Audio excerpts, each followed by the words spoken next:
کہ انڈیا کی ان مسلسل سازشوں سے لوگ اب بیزار ہو گئے, کوئی انہیں بلیو کرنے کے لیے تیار نہیں ہے. اور سب سے بڑی بات یہ ہے کہ دیکھیے, نہ کسی مرحلے پہ تحقیقات کا اعلان کیا گیا, نہ گرفتاریوں کی کوشش کی گئی, اور بی بی سی جیسا معتبر ادارہ بھی اب یہ کہنے پر مجبور ہو گیا ہے کہ ایک ایسی جگہ جہاں مسلسل تسلسل سے سیاح آتے تھے, وہاں نہ کوئی سیکورٹی کا انتظام تھا, نہ کوئی میڈیکل کا انتظام تھا, کسی قسم کے کوئی انتظامات نہیں تھے, بس ایک واقعہ بنایا گیا اور اس کے بعد پاکستان کے خلاف جو ہے وہ ایک پروپیگنڈا شروع کر دیا گیا. جہاں تک اس بات کا تعلق ہے جو آپ نے سوال کیا ہے کہ کیا ہمیں ابھی بھی ہم یہ سوچتے ہیں کہ یہ کوئی مزید کوئی ایسی چیز ہوگی جو ہمارے خلاف نکلے گی, یا کوئی اور ایسا خفیہ ان کا ایجنڈا ہے, اس میں ناکام ہونے کے بعد یہ کچھ اور کریں گے. جہاں دو چیزیں ہیں, دیکھیے جنگ کرنے کی ان کی ہمت نہیں ہے, پاکستانیوں کے ڈی این اے میں یہ چیز ہی نہیں ہے کہ وہ انڈیا سے کبھی خوف زدہ ہوں. ان کی آبادی چاہے 3 بلین ہو جائے, لیکن اس کے باوجود پاکستانیوں کے ڈی این اے میں ان سے ڈرنا تو ہے نہیں. تو وہ یہ بات جانتے کہ پاکستان سے جنگ کرنا بیکار ہے.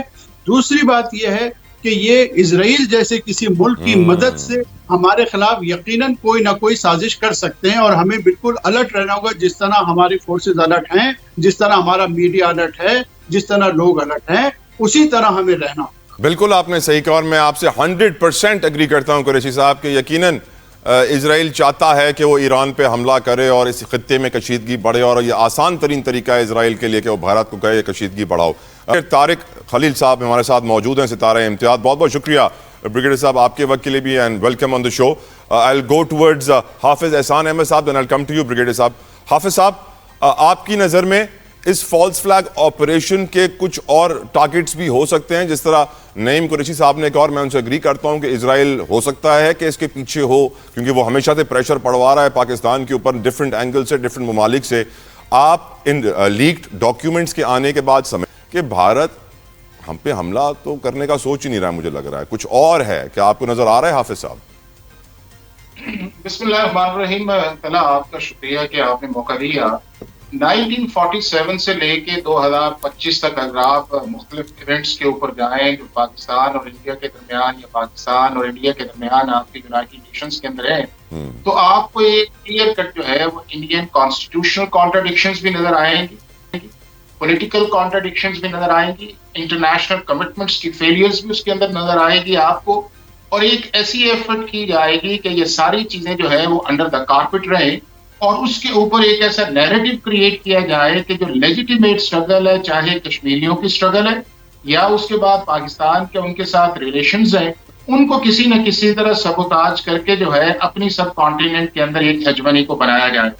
اب اگر آپ دیکھیں کہ 48 کے اندر ہے, یونائٹڈ نیشنز کے اندر ہے, انڈیا نے ایک کمٹمنٹ کی اور یونائٹڈ نیشنز کی ریزولوشن 47 جو ہے اس کو پاس کیا گیا کہ کشمیریوں کو پلیبسٹ جو ہے وہ دیا جائے گا, اور یہ انہیں خود اس چیز کا استحقاق دیا جائے گا کہ اس کا فیصلہ کرے. اور اس کے بعد 1949 کے اندر انڈیا نے اپنے کانسٹیٹیوشن کے اندر جو ہے آرٹیکل 35A کو بھی انٹروڈیوس کیا بعد میں, اور اس کے بعد آرٹیکل 370A کو بھی انٹروڈیوس کیا. اس کے بعد یہ ہے کہ یونائٹڈ نیشنز کی 1951 کے اندر بھی ریزولوشنز آئیں اور اس کے بعد کے اندر بھی آئیں, تو آپ کو ایک کنسسٹنٹ سٹینس نظر وہ آئے گا کہ جو انڈیا نے یونائٹڈ نیشنز کی ریزولوشنز کو ڈیویٹ کیا اور ایک انٹرنیشنل کمٹمنٹ سے اس نے بھاگا. اس کے بعد یہ ہے کہ دوسرا آپ کے پاس آئے گا انڈس واٹر ٹریٹی کا, کہ جو 1951 کے اندر جو ہے جب انڈیا نے یہاں کے اوپر آپ کے پاکستان کے اندر جو تھا قصور جو ہے سلیمان کی ہے, اور ان کے گرداسپور والے ہیں وہاں پہ پانی کو روکا, اور اس کے بعد ایک نیگوسیشن جو ہے وہ سٹارٹ ہوئی اور 9 سال وہ چلیں, اور 1960 کے اندر 2 ہیڈ آف اسٹیٹس نے اس کو سائن کیا, ورلڈ بینک اس کا گارنٹر بنا, بروکر بنا, اور اس کے اندر کوئی ایسی شیٹ نہیں ہے کہ جس کے اندر یہ کہا جائے کہ اسے یونیلیٹرلی جو ہے وہ آپ ختم کر سکتے ہیں, وڈرا کر سکتے ہیں, ہیلڈ ان بیس کر سکتے ہیں, سسپینڈ کر سکتے ہیں. لیکن آپ نے یہ دیکھا کہ جب بھی کوئی چیز ایسی آتی ہے انڈیا اس کو ایکسپلائٹ کرنے کی کوشش کرتے ہیں. اس کے بعد اگر آپ یہ دیکھیں کہ جو کشمیر کی سٹرگل جو ہے وہاں سے سٹارٹ ہوئی ہے 89 سے آنورڈز جو ہے, تھاؤزنڈز آف کشمیریز جو ہیں انہیں شہید کیا گیا, عورتوں کی عزت پامال کی گئی, پیلٹ بلٹس چلائی گئی, اور جب بھی انٹرنیشنل لیول پہ ایشو بنتا ہے کوئی نہ کوئی فالس آف فلیگ آپریشن جو ہے وہ سٹارٹ کرتے ہیں اور اس کا ایک کانسیکوینس نکالتے. اگر انہوں نے پچھلا کیا تھا تو اس کا کانسیکوینس انہوں نے آرٹیکل 370A کی ریووکیشن نکالی. اور اس سے پہلے آپ یہ دیکھیں کہ انہوں نے وہاں کے اوپر جو تھی جو اسمبلی تھی اس کو انہوں نے ڈیزالو کیا, گورنر راج لگایا, اور اس کے بعد ایک ایسا ایکٹ کیا جو نہ انٹرنیشنل کمٹمنٹ سے مطابقت رکھتا تھا, نہ ان کے کانسٹیٹیوشن سے مطابقت رکھتا ہے, نہ کشمیریوں کے بل کے مطابقت رکھتا تھا. اب یہ ہے کہ جب 2025 کے اندر انہوں نے یہ کام کیا, اور جس طرح یہ ساری چیزیں اب سامنے آ گئی ہیں پہلگام کے اندر کہ اس کی ٹائمنگ دیکھ لیں, اس کے پہلے کلنٹن آیا تو یہ ہوا, اب ان کا وائس پریزیڈنٹ آیا یہاں ہوا ہے, کس طرح 10 منٹ کے اندر FIR ہے, کتنی دور وہ پولیس اسٹیشن ہے, کس طرح یہ آج جو ڈاکومنٹس جو ہیں سوشل میڈیا کے اوپر لیکس آئے ہیں, کس طرح یہ پلاننگ ہے, اور یہ ساری چیزیں تلا ایک کنسسٹنٹلی جو ہے وہ پاکستان کے خلاف چلتی ہیں. وہ چاہے بلوچستان کی انسرجنسی آپ کو نظر آئے, وہ کراچی کے اندر آئے, گلبھوشن کا پکڑا جانا آپ کو نظر آئے, TTP سے ان کی الائنس نظر آئے, BLA سے ان کی ایک الائنس نظر آئے, چونکہ بنیادی طور پہ جو انڈین مائنڈ سیٹ ہے وہ پاکستان کی ایگزسٹنس کو نہیں مانتا.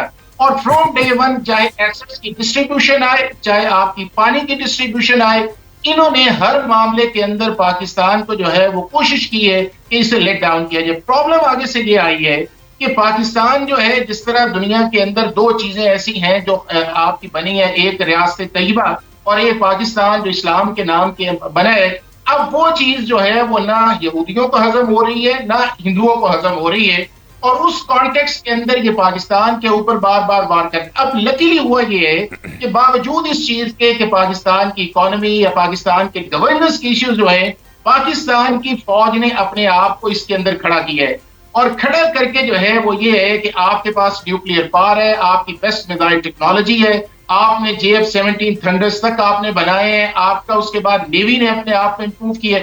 تو وہ ساری چیزیں جو ہیں وہ انہیں ہضم نہیں ہو رہی, اور اس ہضم کرنے کے لیے اس طرح کے ایک ایکشن کر کے اپنی سب کانٹیننٹ میں ایک ہیجمنی چاہتے ہیں. اور وہ بھی اگر آپ یہ دیکھیں کہ نہ ان کے بنگلہ دیش سے تعلقات ٹھیک ہے, نہ مالدیو سے تعلقات ٹھیک ہے, نہ بھوٹان سے ان کے ساتھ تعلقات ٹھیک ہے, نہ چائنا سے ان کے ساتھ تعلقات ٹھیک ہے, سری لنکا کے ساتھ انہوں نے کیا کیا, اور پاکستان کے اندر. تو میرا خیال یہ ہے کہ اب وقت ایک ایسا ہے کے اندر ایک کنسالیڈیٹڈ رسپانس جو ہے وہ اب انڈیا کو جانا چاہیے. اور میں یہ سمجھتا گیا ہوں کہ اگر آپ جتنے بھی پہلے فال فلیگ آپریشن آئے اور انڈیا نے ایک سرجیکل اسٹرائک کی کوشش کی, یہ سارا ہوا, تو پاکستان کی فارن منسٹری یا پاکستان کی اسٹیبلشمنٹ یا پاکستان کی گورنمنٹ جو تھی وہ لینگویج کے اندر بات کرتی تھی.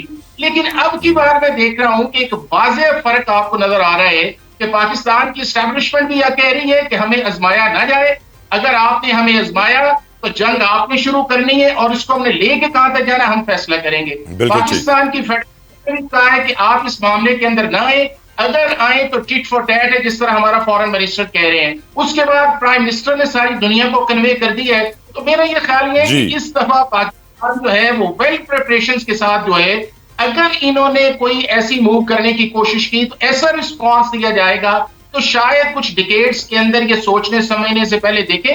اور اس کی ایک اور بڑی اچھی چیز آپ کو نظر آئی ہے کہ اس ساری موو کے اندر جہاں پہ فالس فلیگ آپریشن بھی آیا, BBC کی رپورٹس بھی آئی, آپ کے پاس سوشل میڈیا بھی آیا, انٹرنیشنل کمیونٹی نے اپنے آپ کو انڈیا کے اس ایگریشن سے جو ہے اس سے اپنے آپ کو ڈسٹنس کیا ہے, چاہے وہ برطانیہ ہے, امریکہ ہے, یا اس کے بعد یورپ کنٹریز ہیں, کسی نے بھی کھل کے آ کے انڈیا کی اس ایگریشن. رائٹ حافظ صاحب, الاؤ می بریگیڈیئر صاحب کو بھی شامل گفتگو کریں. حافظ صاحب وہ کافی دیر سے ویٹ کر رہے ہیں. بریگیڈیئر طارق, تھینک یو آپ کے صبر کا. آپ کی نظر میں سر کیا, کیونکہ کہا یہی جا رہا تھا کہ انڈیا اٹیک کرے گا, ابھی تک اٹیک نہیں کیا ہے, یقیناً ان کا نہ مورال ہے, نہ ان کے پاس موٹیویشن ہے, نہ جذبہ ہے, نہ طاقت ہے. اب سوال یہ پیدا ہوتا ہے کہ اگر وہ اٹیک نہیں کرے گا تو وہ کیا کرے گا, کیونکہ اس لیکڈ ڈاکیومنٹ سے بریگیڈیئر صاحب یہ معلوم پڑتا ہے کہ اوپر سے آرڈر کچھ آتے ہیں, نیچے جوان کرتے کچھ اور ہی ہیں. تو ایک کمیونیکیشن ایرر بھی ہم دیکھ رہے ہیں لیک ڈاکیومنٹس کے ذریعے. آپ کی نظر میں کوئی ہڈن ایجنڈا بریگیڈیئر صاحب ہو سکتا ہے؟ السلام علیکم جی. پہلے تو thank you sir, thank you very much for taking me in. Sorry برا زوم اور انٹرنیٹ کا کوئی مسئلہ چل رہا ہے. نیور مائنڈ سر. دوسری ہے کہ این ستارہ جرت, ستارہ جرت اینڈ ستارہ امتیاز. ماشاءاللہ ماشاءاللہ, thank you for and IS گیلنٹری بار. آپ کا شکریہ سر قوم کی خدمت کرنے کے لیے. So I have the honor to be in 65 war, civil war of 71 war and Afghan war. So you know the Indian army really well. So I have been their guest also for 2.5 years. اللہ اکبر، 2.5 سال ان کے پاس مہمان رہے. اب بتائیے سر، سارا کچھ آپ نے اپنا بتا دیا ہے. How do you see the current situation brigadier صاحب؟ دیکھیے پہلی بات تو یہ ہے کہ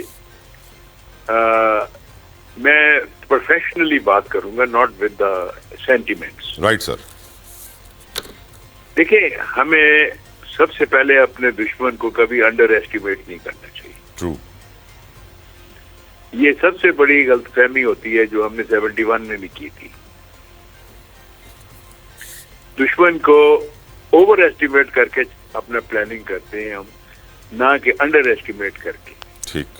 یہ جو ابھی باتیں آپ نے کی ہیں کہ جی وہ آرڈرز مانتے نہیں ہیں فلانا, یہ اپنی جگہ ٹھیک ہوگا, لیکن the fact remains, let's be very very clear, Indian army is a very good professional army اور ہمیں ان کا مقابلہ کرنا ہے. ٹھیک. اب آ گئی دوسری بات. دیکھیں ایک ہوتی ہے دنیا میں اسٹریٹجک ڈی جیورو پوزیشنز اور ایک ہوتی ہے ڈی فیکٹو پوزیشنز. ڈی جیورو یہ ہے کہ وہ جیسا ایسا ابھی حافظ صاحب بھی کہہ رہے تھے جی یہ 10 قسم کے وہ ایگریمنٹ ہوئے تھے, فلانا ہوا تھا. دیکھیں ان ڈی فیکٹو پوزیشن میں یہ ہوتا ہے کہ جو طاقتور ہے اس کی بات چلتی ہے. اب آپ دیکھیں یوکرائن کی وار میں آپ نے کیا دیکھا ہے, آپ نے غزہ میں کیا دیکھ رہے ہیں, آپ نے اس سے پہلے عراق اور شام میں کیا دیکھا ہے, آپ نے لیبیا میں کیا دیکھا ہے. اس میں international law, morality, humanity, everything has been crushed. موجودہ حالات میں جو اسٹریٹجک چینج آئی ہے وہ یہ ہے کہ ایک طرف تو امریکہ ہے اور اس کی پالیسیز ہیں, اور دوسری طرف گلوبل ساؤتھ ہے جس میں چائنا اینڈ رشیا ہے.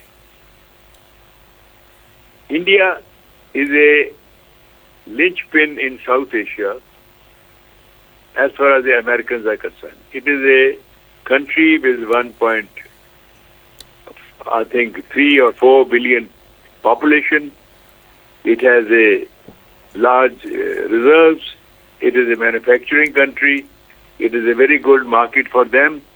And over above, یہ چائنا کے مخالفین میں سے ہے. میں ذاتی طور پہ سمجھتا ہوں کہ India does not have that capability to confront China, اور یہی وجہ ہے کہ گلوان کے بعد بہت ساری نیگوسیشن ہوتی رہی بٹوین چائنا اینڈ انڈیا, اور وہ لائن آف ایکچوئل کنٹرول کے اوپر ڈیفیوز کرتے رہے. حالانکہ Chinese are sitting in thousands of kilometre of area in the Ladakh area, and they say that it is their area as per 1950 most probably 1950 agreement. تو موجودہ حالات میں آپ یہ جو پہلوانا یہ جو پہلگام کا جو انسیڈنٹ ہوا ہے, یہ ایک میرے آج بھی ایک میرا آرٹیکل نکلا ہے پاکستان آبزرور میں جی, میرے نزدیک it is a conspiracy to wage war against Pakistan. It is part of a greater strategic plan. دیکھیں جس طریقے سے وہ ایریا جو ہے, میں ادھر بھی بریگیڈ کمانڈر رہا ہوں, AK میں کمانڈر آرٹلری رہا ہوں. وہ ایریا 200 سے زیادہ کلومیٹر انسائڈ ہے. وہاں پہ گاڑیاں بھی نہیں جا سکتی. there is no road, only there is a track جس پہ پونیز جاتے ہیں یا آن فٹ جانا پڑتا ہے لوگوں کو اس ویلی میں. وہاں سے تقریباً ہزاروں ٹورسٹ جاتے ہیں وہاں, اور ان لوگوں نے 3 لیئرز کی سیکورٹی وہاں رکھی ہوئی ہے. The inner circle, the outer circle and the middle circle میں ان کے کیمرے بھی لگے ہوتے ہیں, ان کے گارڈز بھی ہیں, سیکورٹی. لیکن دیکھیں اتفاق کی بات ہے کہ وہ سارے کے سارے لوگ اس واقعے کے بغیر غائب ہو گئے. They were removed. There was nobody. یعنی جب فائرنگ ہوتی ہے اور لوگ مرتے ہیں, there is nobody to even report back. تو اس سے کیا ظاہر ہوتا ہے کہ it was a pre-planned thing. اب پاکستان نے تو ویری رائٹلی بہت سارے ثبوت ان لوگوں کے پاکستان کے اندر اور بلوچستان کے اندر کے پی کے میں ان لوگوں کو دکھائے ہیں اپنی پریس کانفرنس میں, D G I S P R میں, ہم پہلے بھی کہتے رہے ہیں, لیکن ابھی تک یہ لوگ کسی ثبوت کو آگے لے کے نہیں آئے. لیکن اس کے باوجود میں یہ سمجھتا ہوں کہ ابھی اگر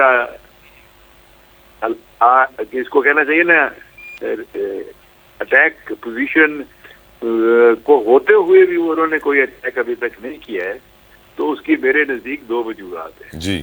ایک انٹرنیشنل پریشر, کیونکہ امریکہ, رشیا, چائنا, سعودی عربیہ, they all understand کہ we are two nuclear power, اور اگر ہماری سروائیول کی بات آئے گی تو we will fight back. میں یہاں سن تزو کا ایک کوٹیشن آپ کو کوٹ کرنا چاہتا ہوں. سن تزو نے کہا ہے کہ when the enemy is strong, try to avoid war. But the survival is at stake, then fight back. بہت خوب, بہت شکریہ, بہت شکریہ ستارہ امتیاز, ستارہ جرت, بریگیڈیئر ریٹائرڈ طارق خلیل صاحب, آپ کے وقت کے لیے. یہاں پہ مجھے پروگرام میں ایک بریک کہا جا رہا ہے, بریک سے ذکر کریں گے لیبر ڈے کا بھی, کیونکہ یقیناً بھارت کا ذکر تو ہوتا رہے گا اب جب تک حالات بہتر ہوں, کشیدگی کم ہو, لیکن آج لیبر ڈے بھی ہے, we must discuss that too. Labour Day کے حوالے سے پینل میں ہمیں جوائن کر رہے ہیں ضمیر حیدر صاحب, کسی تعارف کے محتاج نہیں ہے, senior anchor person and journalist. Thank you so very much ضمیر صاحب آپ کے وقت کے لیے, اور نعیم قریشی صاحب بھی ہمارے ساتھ موجود ہیں. ضمیر صاحب, لیبر ڈے ہے, کچھ انٹرنیشنل آرگنائزیشنز کی جو رپورٹ ہے ان کے مطابق 24 سے 32 لاکھ افراد پاکستان میں جبری مشقت کرتے ہیں. پاکستان میں 1 کروڑ 20 لاکھ بچے جبری مشقت کرتے ہیں. چائلڈ لیبر کے حوالے سے بھی قوانین موجود ہے, قوانین پہ عمل درآمد نہیں ہوتا ہے. پاکستان نے کیا اپنی لیبر کا خیال کیا ہے؟ لیبر قوانین پہ عمل درآمد ہوا ہے, نہیں ہوا ہے؟ تو آپ سمجھتے ہیں کہ جو لیبر ملک چھوڑ کے جا رہے ہیں وہ برین ڈرین میں نہیں آئیں گے, برین گین میں ہی آئیں گے؟ ضمیر حیدر صاحب. بہت شکریہ. طلحہ دیکھیں, جو ہیومن ریسورس آپ ایکسپورٹ کرتے ہیں نا اس کو برین ڈرین نہیں کہتے ہیں, اور آپ اگر لیبر ایکسپورٹ کر رہے ہیں تو وہ بہت پاکستان کے لیے فائدہ مند ثابت ہوتا ہے. وہ ریمیٹنسز بھیجتے ہیں کیونکہ وہ بہت منیمل اپنے اوپر خرچہ کرتے ہیں اور اپنے پیاروں کے لیے پیچھے زیادہ پیسے بھیجتے ہیں. تو ایک تو وہ اس کو میں برین ڈرین نہیں کہتا. ہیومن ریسورس بیسکلی پاکستان نے بہت زیادہ پہلے بھی سفر کیا ہوا ہے. آپ نے کیونکہ I L O International Labour Organization کی کنونشنز کے سگنیٹری بھی ہیں, تو اس کے حوالے سے آپ کے اوپر سینکشنز بھی لگتی رہی ہیں. اگر آپ کو یاد ہو, ایک زمانے میں پاکستان سے کارپیٹ کی ایکسپورٹ, جو ہینڈ نیٹڈ کارپیٹ ہوتا تھا, جو بچے بنتے تھے اور عورتیں بنتی تھیں, اس میں بچوں کی زیادہ تعداد ہوتی, تو اس کے اوپر پھر ہمارے سینکشنز لگنا شروع ہو گئی کہ جی یہ چائلڈ لیبر میں آتا ہے, تو اس لیے پھر وہ اس کو نقصان ہوا. پھر اگر آپ کو یاد ہو, ہمارا فٹ بال جو کہ ہینڈ نیٹڈ ہوتا تھا اور وہ بھی اگین بچوں کے ہاتھوں کا ہوتا تھا, تو اس پہ بھی سینکشنز لگنا شروع ہوئی, اور پھر اس کے بعد میکینائزڈ اس پہ چلے گئے فٹ بال پروڈکشن میں.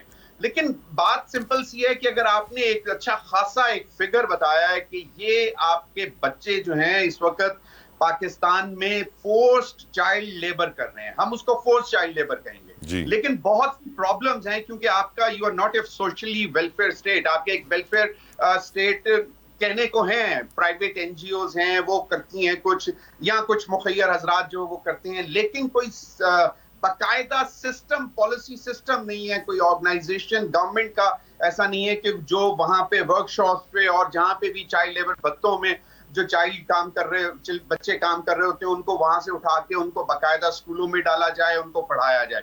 دوسری بات یہ ہے کہ ہمارا فیملی سسٹم جو ہے خاص طور پر رورل ایریاز میں, اس میں بہت زیادہ ایک ہی فیملی کے 8-8, 10-10 بچے ہوتے ہیں, اور وہاں پہ ان کو پالنے کے لیے ان کو بچوں کو خود جو ہے وہ لیبر کرنے کے لیے باہر جانا پڑتا ہے, جس کی وجہ سے ان کا ہاؤس ہولڈ چلتا ہے.